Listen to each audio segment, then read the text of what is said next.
The gymnast's vault relies on a massive discharge of explosive strength. The marathoner's finish depends on an engine processing oxygen efficiently for hours.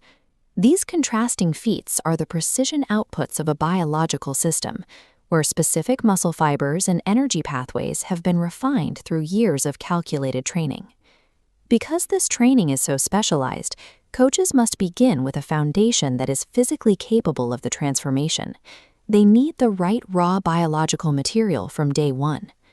Elite performance starts here, at a specific physiological baseline, long before the first training session is even scheduled. This screening process is called talent identification, or TID. Heavily supported by schools, it funnels young athletes through 5 distinct stages: detection, identification, development, selection, and finally, transfer. For a prospective gymnast, the system looks for natural agility and extreme joint flexibility, paired with the psychological motivation and courage required to perform high-risk movements. The marathon runner's screening profile focuses on internal metrics, specifically a high aerobic capacity and the ability to recover quickly from intense physical stress. Once talent identification locates this raw potential, systematic sports training provides the machinery required to build the athlete. Sports training is a long-term planning system designed to mathematically force the human body to peak on a specific competition date. The macrocycle spans 6 months to a year for ultimate objectives. Inside are mesocycles, 2 to 6 week blocks for physiological goals. The finest detail is the microcycle, 3 to 10 days of training, where coaches manage workload with strict ratios, like 2 days on, 1 day off. These nesting cycles allow the body to adapt to increasing stress safely, ensuring the athlete reaches their physical peak exactly when the event begins. In a gymnast's daily microcycle, the training focus is on maximizing power and the range of motion in the joints. Strength is trained in 2 ways. Static strength involves isometric exercises where there is no visible movement, such as holding a plank. Dynamic strength involves visible muscle movement, like a bicep curl or a squat. To launch off the apparatus, she relies on explosive strength, a subset of dynamic strength, the ability to overcome resistance at high speed. To achieve the necessary reach, gymnasts use PNF stretching, proprioceptive neuromuscular facilitation.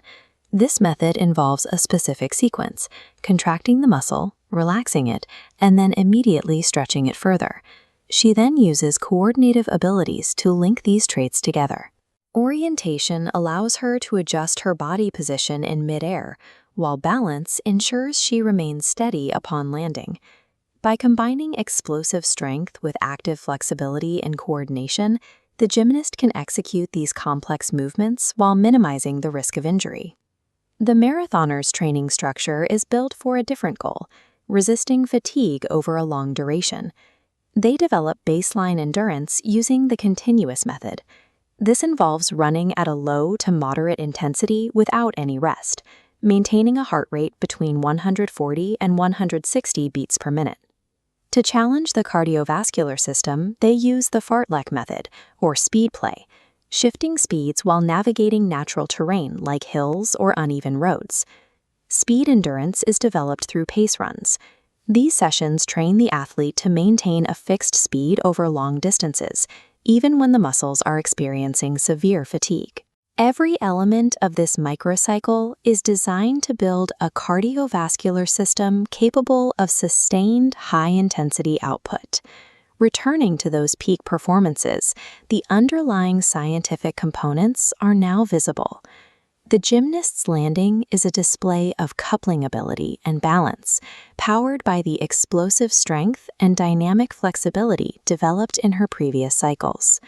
The marathoner's final sprint is the result of speed endurance and the high-intensity cardiovascular conditioning gained through Fartlek training. These performances are the calculated results of years spent following this systematic training matrix. Elite performance is built on 5 core motor components: strength, endurance, speed, flexibility, and coordination, mapped across macro, meso, and micro training cycles. Physical education is the systematic application of these scientific principles